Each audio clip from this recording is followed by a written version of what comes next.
Standard 3 subject ENV chapter number 13 sharing our feelings. तो हमारी feeling जो है वो दूसरों के साथ कैसे शेयर करते हैं वो इस लेसन में बताया है। I am Seema, I am studying in third standard. After returning home from school there are two people with whom I like to share all my news. They enjoy listening to my tales. तो यहाँ पर सीमा के बारे में कुछ बताया गया है। सीमा बोल रही है कि वो थर्ड स्टैंडर्ड में पढ़ती है और जब स्कूल से घर वापस आती है तो उसके घर में दो लोग ऐसे हैं जो उसकी सारी बातें सुनते हैं। The first person is my nanny. She is always anxious to listen to me. She waits for me to return from school. अब उसकी जो दो लोग हैं जो उसकी बातें सुनते हैं उसमें पहली है उसकी नानी। वो हमेशा नानी जो होती है वो हमेशा ही उसके घर आने का वेट करती है और हमेशा ही बहुत ही उत्सुक रहती है। एंशियस मतलब उत्सुक रहती है उसकी बातें सुनने के लिए। She is quite old and often has back pains. वो थोड़ी ओल्ड है, उसकी वो एजेड है नानी और उनको हमेशा ही बैक में यानी कि पीठ में दर्द रहता है। सी कैन नॉट सी और हियर वेल, वो ठीक से देख और सुन नहीं सकती है। Every day in the morning पापा read the newspaper aloud to her. तो रोज़ सुबह सीमा के पापा जो है वो नानी को न्यूज़पेपर जोर से पढ़ के सुनाते हैं। She does the rest of her work herself. If someone tries to help her, she gets very upset. अब क्या है कि नानी को अपना सारा काम खुद करना पसंद है, लेकिन अगर कोई उनकी हेल्प करने की कोशिश करता है तो वो अपसेट हो जाती है, नाराज़ हो जाती है। Though she cannot see properly, she is very fond of cutting vegetables.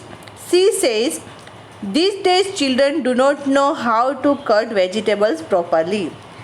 नानी देख नहीं सकती है लेकिन फिर भी उनको सब्जी काटने का बहुत शौक़ है और वो कहती है कि आज के ज़माने के जो बच्चे हैं ना उनको ठीक से सब्जी काटना नहीं आता है। The second person is my Ravi भैया। He live with us. I call him Ravi भैया and he calls my parents भैया भाभी। तो दूसरा पर्सन कौन है? रवि भैया है जो उनके साथ उनके घर में रहता है। सीमा उनको रवि भैया कहती है और रवि भैया उसके मम्मी पापा को भैया भाभी कहते हैं। I do not know how what our relationship is but he is a very loving. उसको पता नहीं है कि रवि भैया का उसके साथ क्या रिलेशन है, लेकिन रवि भैया जो है ना बहुत ही लविंग है। He is always ready to answer my questions. He never says I will tell you later. तो रवि भैया हमेशा ही सीमा के क्वेश्चन के आंसर देने के लिए रेडी रहते हैं और कभी नहीं बोलते कि मैं बाद में जवाब दूंगा, वो तुरंत ही सारे सवाल के जवाब देते हैं। रवि भैया teachers in a college. The student of the college respect him a lot. तो रवि भैया कॉलेज में पढ़ाते हैं और कॉलेज के बच्चे जो है वो रवि भैया को बहुत ही रिस्पेक्ट देते हैं। रवि भैया is very fond of listening to music and taking part in plays. Ravi भैया को म्यूज़िक सुनने का और खेल में पार्टिसिपेट करने का शौक़ है। He enjoys chatting with his friends and going out with them. He has a good sense of humour and makes all of us laugh. और रवि भैया को अपने दोस्तों के साथ बातें करना, उनके साथ बाहर घूमने जाना पसंद है। उनका सेंस ऑफ ह्यूमर इतना अच्छा है कि वो हमेशा सबको हंसाते रहते हैं। Think and tell. Who all are there in your family? Tell some specialty about everyone. आपकी फैमिली में जो जो पर्सन है तो कौन कौन है आपकी फैमिली में और उनकी कोई स्पेशलिटी हो किसी चीज़ में। जैसे कि रवि भैया सबको अच्छे से जोक्स और अच्छी बातें से हंसाते हैं, इसी तरह आपकी फैमिली में भी कोई ऐसा पर्सन है जिनमें कोई अच्छी सी स्पेशलिटी है तो आपको उसके बारे में बताना है। Let's talk about Seema's brother. अब सीमा के जो भैया है रवि भैया उनके बारे में बात करेंगे। भैया carries a white stick when he goes out. Looking at him moving around in the house no one can say that he can not see. तो रवि भैया जो है वो हमेशा अपने साथ एक वाइट कलर की स्टिक लकड़ी रखते हैं और उसी के साथ घर से बाहर जाते हैं। उनको देखकर वो जब घर में घूमते हैं यहाँ वहाँ, तो उनको देखकर किसी को नहीं पता चलेगा कि वो देख नहीं सकते हैं। He likes to do all his work himself. If someone tries to help him against his wish, he gets angry. Whenever he needs any help, he asks for it. तो रवि भैया को भी अपना सारा काम खुद ही करना पसंद है, और अगर कोई उनकी इच्छा के बिना उनकी हेल्प करने की कोशिश करते हैं तो वो गुस्सा हो जाते हैं। उनको जब भी किसी की हेल्प की ज़रूरत पड़ती है तो वो सामने से पूछ लेते हैं। Some of भैया student take books from him and return them after recording them on tapes. Ravi भैया listen to these tapes. तो रवि भैया के कुछ स्टूडेंट हैं, उनसे उनकी बुक्स ले जाते हैं, उनको रिकॉर्डिंग करते हैं और फिर वो रवि भैया को टेप जो होती है रिकॉर्डिंग की वो वापस दे देते हैं और रवि भैया उनको सुनते हैं। भैया has many other books too. The pages of this books are thick and have rows of raise पॉन्टेज. तो रवि भैया के पास बहुत सारी बुक्स है और वो बुक्स कैसी है कि उनके जो बुक्स के जो पेज है ना वो बहुत थिक है, मोटे होते हैं और have a row of raise points. उसमें से रेज पॉइंट होते हैं, डॉट्स होते हैं उस बुक के अंदर. He reads by running his finger on the raise dot. क्योंकि रवि भैया देख नहीं सकते हैं तो वो अपनी फिंगर्स को उन रेज डॉट पे डालते हैं और समझते हैं कि बुक के अंदर क्या लिखा है. To have fun with Bhaiya, I sometimes change the place of his stick. He does get upset but never gets angry. After all, I am his favorite sister, सीमा. तो कभी कभी सीमा जो है अपने भैया के साथ मस्ती करती है, उनकी स्टिक जो है वो छुपा देती है. तो रवि भैया जो है वो थोड़े अपसेट होते हैं लेकिन कभी गुस्सा नहीं करते. क्यों? क्योंकि आफ्टर ऑल सीमा उनकी फेवरेट सिस्टर है. I had hardly reached the door that भैया spoke up. Seema, you seems to be very happy today. तो सीमा अभी दरवाजे तक पहुंचती भी है तब से ही रवि भैया को पता चल जाता है कि सीमा आज बहुत खुश है. उसकी मूवमेंट से, सीमा की मूवमेंट से उनको पता चल जाता है कि सीमा आज बहुत खुश है और वो बोलते हैं, सीमा आज तुम बहुत खुश दिख रही हो. भैया recognize not only me but all the other family members from the sound we make as we move. He can even tell whether I am happy or sad. Ravi भैया देख नहीं सकते लेकिन वो सारे फैमिली मेम्बर को उनकी आवाज़ और उनकी जो मूवमेंट होती है वो हिलते हैं तो वो उनकी मूवमेंट से भी उनको पता चल जाता है कि ये कौन सा फैमिली मेम्बर है. और उनको बिना देखे ही उनको ये भी पता चल जाता है उनकी आवाज़ से कि वो हैप्पी है या सैड है. भैया finally I am in the football team. I said my news with him. He petted me and said lovingly, from today you are my football coach. आज सीमा ने उनको न्यूज़ दी कि भाई भैया आज तो मैं फ़ुटबॉल टीम में सिलेक्ट हो गई हूँ. तो रवि भैया ने उसको प्यार से सहलाया और बोला, आज से तुम मेरी फ़ुटबॉल की कोच हो. Think and write. Seema father reads the newspaper aloud to her nanny. How do you help old people? तो सीमा के पापा जिस तरह से नानी को न्यूज़पेपर ज़ोर से पढ़ के सुनाते हैं उसी तरह के आप भी कभी किसी ओल्ड पीपल को हेल्प करते हो. Next, what kind of problems do people have in their old age. तो ओल्ड एज जब लोग बूढ़े हो जाते हैं तब उनको किस किस तरह की प्रॉब्लम होती है. वो देख नहीं सकते, सुन नहीं सकते, हिल नहीं सकते, तो ऐसी बैक पेन होता है, तो ये सारी प्रॉब्लम उनको होती है. नेक्स्ट, हाउ डज रवि भैया come to know so many things without seeing. Ravi भैया जो है वो बिना देखे ही कैसे उनको सारी चीज़ों का पता चल जाता है. तो कैसे पता चलता है? साउंड और मूव से. Have you ever needed a stick when. क्या आपको कभी स्टिक की ज़रूरत पड़ी है? अगर पड़ी है तो कब पड़ी है वो आपको आंसर लिखना है. Next, can you think when you may need a stick. क्या आपने सोचा है कि आपको स्टिक की ज़रूरत क्यों पड़ती है? शायद आपको कभी पैर में चोट लग जाती है तब आपको हिलने चलने के लिए स्टिक की ज़रूरत पड़ सकती है. कई बार आप ऊंचाई या पहाड़ पे या माउंटेन पे चढ़ाई करने जाते हो तो भी कई बार आप स्टिक का यूज़ कर सकते हो। Okay, next, how do we help those people who can not see. तो जो लोग देख नहीं सकते उनकी हम कैसे मदद कर सकते हैं, ठीक है। Next, recollect and tell. Is there any member in your family who can not see, speak और hear? Do you know any such person? How do other people help them with their work. तो आपकी family में कोई ऐसा person है जो देख नहीं सकता, सुन नहीं सकता या बोल नहीं सकता, या तो फिर आप ऐसे किसी इंसान को जानते हो जो ऐसे डिसेबिलिटी जिनके हो, और अगर आप जानते हो तो आपको ये पता है कि दूसरे लोग उनकी हेल्प कैसे करते हैं। You read in the story that Ravi भैया can not see but he does all his work on his on.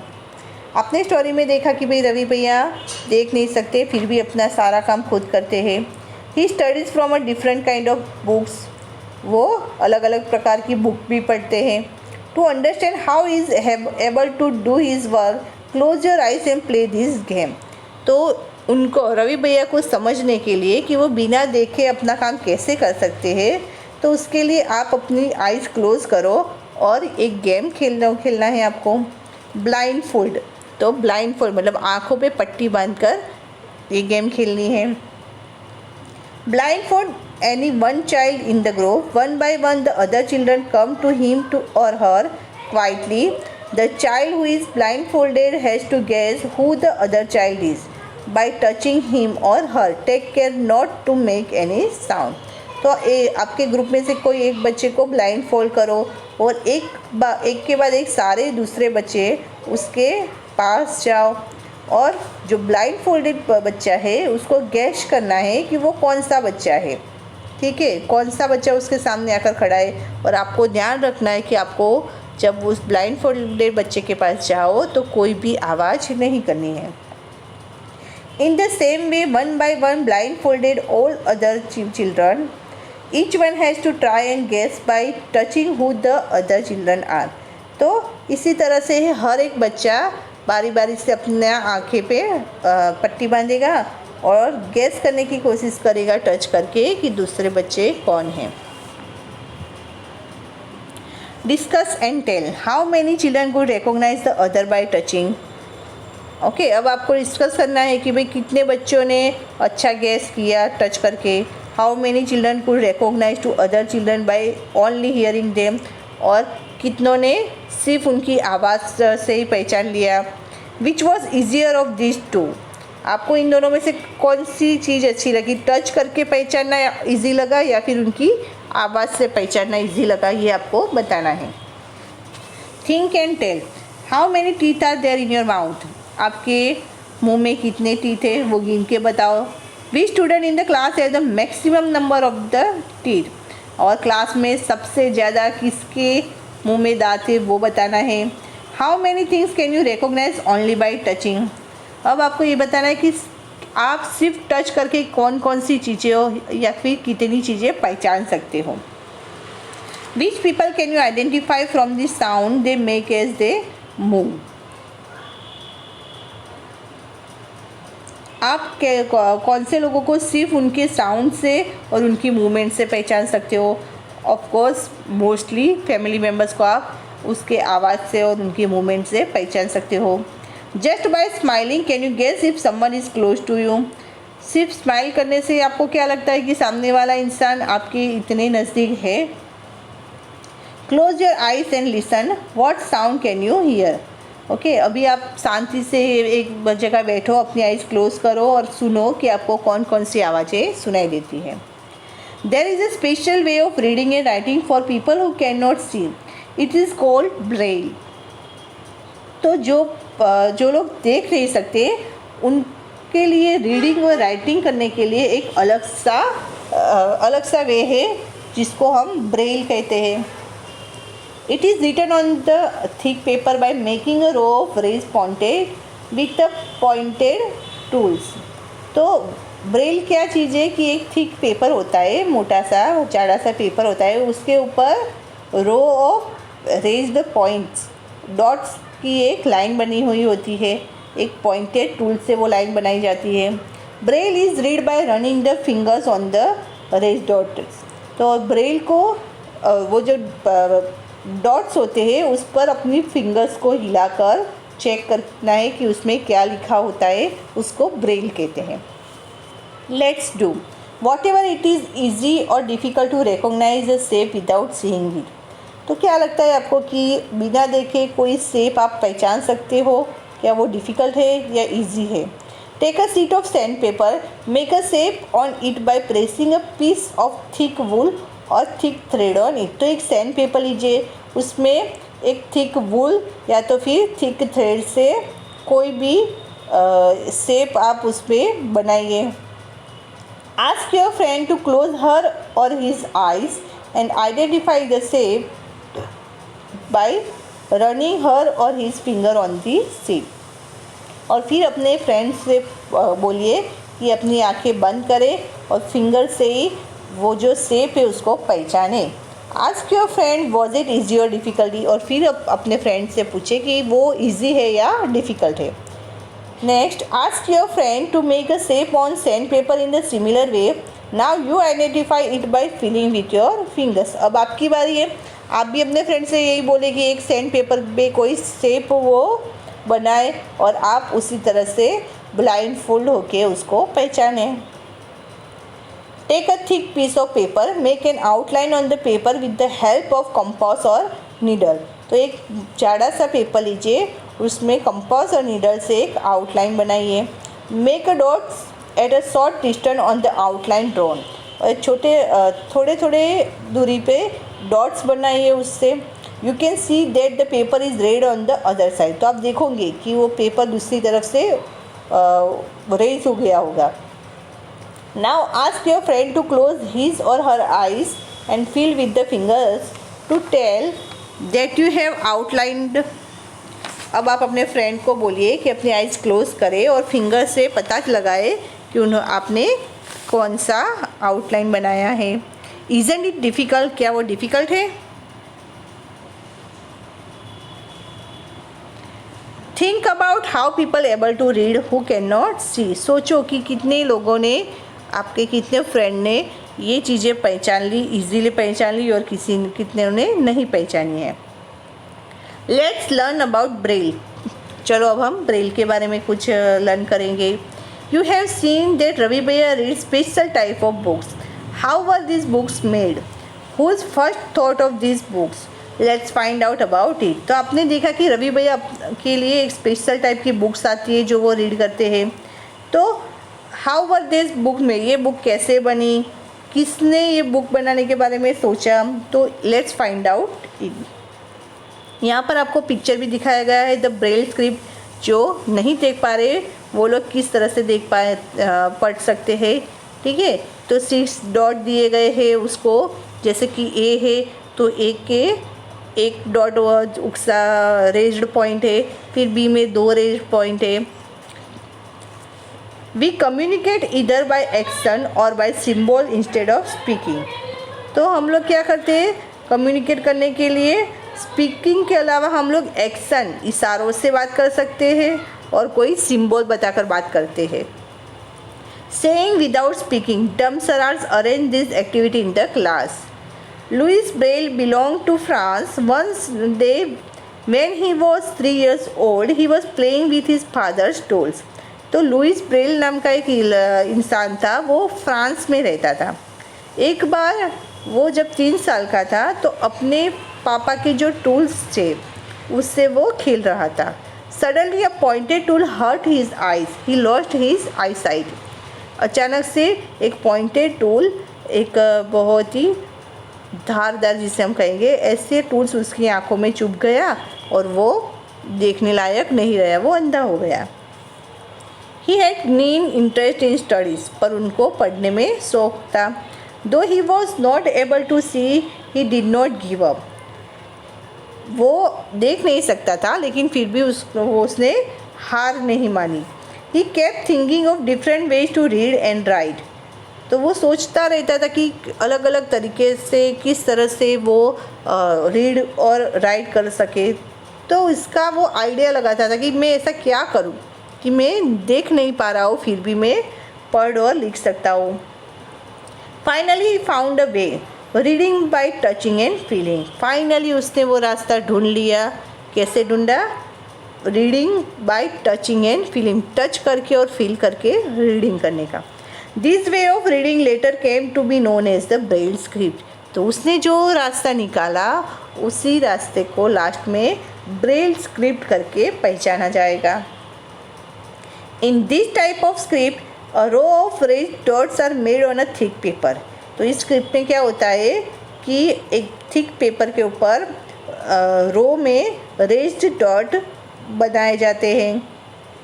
Because this dots are raised they can be read by running the fingers on them. क्योंकि ये जो dots होते हैं books के अंदर वो raised होते हैं, तो इस वजह से फिंगर से उसको पहचाना जा सकता था। This script is based on 6 point. तो इस स्क्रिप्ट में क्या होता था? 6 पॉइंट होते थे। The Braille script has undergone many changes this day. This has made reading and writing simpler. और आज के ज़माने में जब लुइस ब्रेल ने ये ब्रेल स्क्रिप्ट बनाई थी उसमें काफ़ी चेंजेस करके आज के ज़माने में जो ब्रेल स्क्रिप्ट रेडी होती है वो बहुत ही सिंपलर, बहुत ही इजी बनाई गई है। उसमें बहुत अच्छे अच्छे चेंजेस किए गए हैं। Braille can now also be written using the computer. और आज के ज़माने में तो हम कंप्यूटर से भी ब्रेल स्क्रिप्ट लिख सकते हैं।